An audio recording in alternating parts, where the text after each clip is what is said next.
జహీరాబాద్ రాజకీయాల్లో మళ్లీ హీట్ పెరుగుతుంది. 2 సార్లు ఎమ్మెల్యేగా గెలిచిన మాణిక్ రావుకు ఇప్పుడు కొత్త సవాళ్లు ఎదురవుతున్నాయా? తన రాజకీయ ఉనికిని ఎందుకు అంతగా చాటుకోలేకపోతున్నారు? నియోజకవర్గంలో బీఆర్ఎస్ బలాన్ని నిలబెట్టుకోవడంతో పాటు పార్టీ శ్రేణులను ఏకతాటిపైకి తీసుకురావడం ఆయన ముందున్న అసలు టాస్క్గా మారిందా? మరోవైపు అధికార కాంగ్రెస్ దూకుడుతో జహీరాబాద్లో రాజకీయ సమీకరణాలు మారుతున్నాయన్న చర్చ జరుగుతోంది. ఇలాంటి పరిస్థితుల్లో మాణిక్ రావు వ్యూహం ఏంటి? బీఆర్ఎస్ ను మళ్లీ బలోపేతం చేయగలరా? అసలు జహీరాబాద్ గులాబీ గూటిలో ఏం జరుగుతోంది? Let's watch. జహీరాబాద్ రాజకీయాల్లో మరోసారి ఆసక్తికరమైన చర్చ మొదలైంది. 2 సార్లు ఎమ్మెల్యేగా గెలిచిన మాణిక్ రావు చుట్టూ ఇప్పుడు కొత్త రాజకీయ సమీకరణాలు కనిపిస్తున్నాయన్న టాక్ నడుస్తోంది.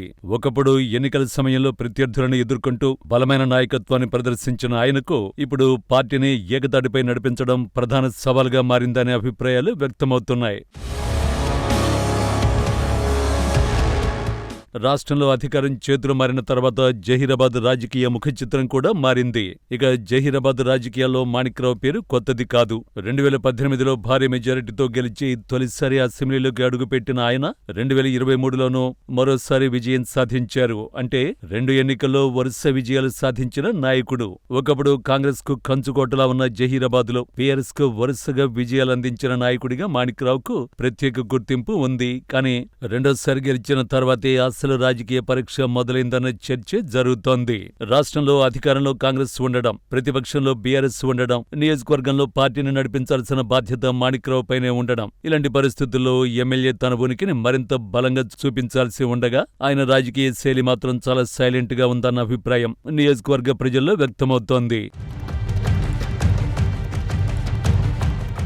జహీరాబాద్లో ఏ కార్యక్రమం జరిగినా ఎమ్మెల్యే ఆధ్వర్యంలో కార్యక్రమం జరుగుతుందా, లేక ఎమ్మెల్యే అనుచరులు కార్యక్రమాన్ని నిర్వహించి చివర్లో ఎమ్మెల్యే పేరు ప్రస్తావిస్తున్నారనే చర్చ స్థానికంగా వినిపిస్తోంది. ప్రభుత్వ కార్యక్రమాలు కావచ్చు, పార్టీ కార్యక్రమాలు కావచ్చు, నియోజకవర్గ సమస్యలపై అధికారులను కలవడము కావచ్చు, ప్రతిపక్షంగా ప్రభుత్వాన్ని ప్రశ్నించడము కావచ్చు, వీటన్నింటిలో ఎమ్మెల్యే ముందుండాల్సిన అవసరం ఉంది. కానీ మాణిక్ రావు సైలెంట్ పాలిటిక్స్ వల్ల ఆయన చుట్టూ ఉన్న నాయకులే ఎక్కువగా ఫోకస్ లోకి వస్తున్నారన్న టాక్ ఉంది. ఫలితంగా ఎమ్మెల్యే ఉన్నారా? ఉన్నారు, కానీ కనిపించరేంటి అనే పరిస్థితి ఏర్పడుతోందనే చర్చ రాజకీయ వర్గాల్లో వినిపిస్తోంది. దీనికి తోడు అనుచరులు, కొంతమంది ఉద్యమకారులు నెక్స్ట్ జహీరాబాద్ టికెట్ మాకే అనే ప్రచారం ఉక్కిరిబిక్కిరి చేస్తోందట ఎమ్మెల్యేనే. ఇక 2026 జహీరాబాద్ మున్సిపల్ రాజకీయాలు కూడా మాణిక్ రావుకు ఒక పొలిటికల్ వార్నింగ్ గానే కనిపించాయన్న విశ్లేషణ ఉంది. మున్సిపల్ ఎన్నికల్లో బీఆర్ఎస్ బలమైన సంఖ్యతో పోటీ చేసినప్పటికీ చివరికి జహీరాబాద్ మున్సిపాలిటీ కాంగ్రెస్ ఖాతాలోకి వెళ్లింది. అంటే ఎమ్మెల్యే 2 సార్లు గెలిచిన నియోజకవర్గంలోనే పట్టణ రాజకీయాలను బీఆర్ఎస్ తనకు అనుకూలంగా మలుచుకోలేకపోయిందన్న గుసగుసలు వినిపించాయి. మరోవైపు మాణిక్ రావు పార్టీ కార్యక్రమాల్లో పాల్గొంటున్నారు. ప్రభుత్వ హామీల అమలుపై కాంగ్రెస్ ను ప్రశ్నిస్తున్నారు.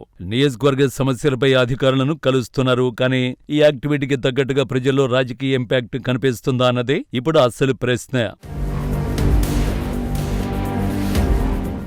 ఎమ్మెల్యేగా గెలవడం ఒక ఎత్తు అయితే ఆ విజయాన్ని 5 ఏళ్ల రాజకీయ ఆధిపత్యంగా మార్చుకోవడం మరో ఎత్తు. జహీరాబాద్లో ఇప్పుడు అదే పరీక్ష మాణిక్ రావుకు ఎదురవుతోంది. 2 సార్లు గెలిచిన ఎమ్మెల్యే తన నియోజకవర్గంలో తానే ప్రధాన రాజకీయ శక్తి అని ప్రజలకు బలంగా కనిపించాల్సిన అవసరం ఉంది. కానీ నాయకులు ముందుకు వచ్చి కార్యక్రమాలు నడిపిస్తే, ఎమ్మెల్యే వెనుక ఉండే పరిస్థితి ఏర్పడితే రేపటి ఎన్నికల్లో ఆ ప్రభావం ఎలా ఉంటుంది అన్నది ప్రశ్న. కాంగ్రెస్ కంచుకోటలో గులాబీ జెండా ఎగిరేసిన మాణిక్ రావు ఇప్పుడు ఆ జెండాను తన భుజాలపై మోస్తున్నారా, లేక నాయకుల భుజాలపై వదిలేశారా అనేది జహీరాబాద్ రాజకీయాల్లో చర్చకు దారితీస్తోంది. ఒకప్పుడు ప్రత్యర్థులకు షాక్ ఇచ్చి వరుసగా 2 విజయాలు సాధించిన మాణిక్ రావు ఇప్పుడు తన రాజకీయ ఉనికిని మళ్లీ ప్రజల్లో బలంగా చాటుకోవాల్సిన అవసరం ఉందా, లేక ఆయన సైలెంట్ పాలిటిక్స్ నే వ్యూహంగా కొనసాగిస్తారా, లేక పార్టీ అంతర్గత సమీకరణాలే ఆయనకు కొత్త సవాలుగా మారుతాయా? జహీరాబాద్ లో ఈ చర్చకు సమాధానం రాబోయే రోజుల్లోనే తేలనుంది. ఇక ఎన్నికలకి ఇంకా సమయం ఉన్నప్పటికీ జహీరాబాద్ లో రాజకీయ వేడి మాత్రం ఇప్పటి నుంచే మొదలైనట్టుగా కనిపిస్తోంది. మాణిక్ రావు తదుపరి అడుగులు, బీఆర్ఎస్ స్థానిక నాయకత్వం వ్యవహరించే తీరు, ఈ రెండే రాబోయే రోజుల్లో జహీరాబాద్ రాజకీయ దిశను నిర్ణయించే అవకాశాలు కనిపిస్తున్నాయి.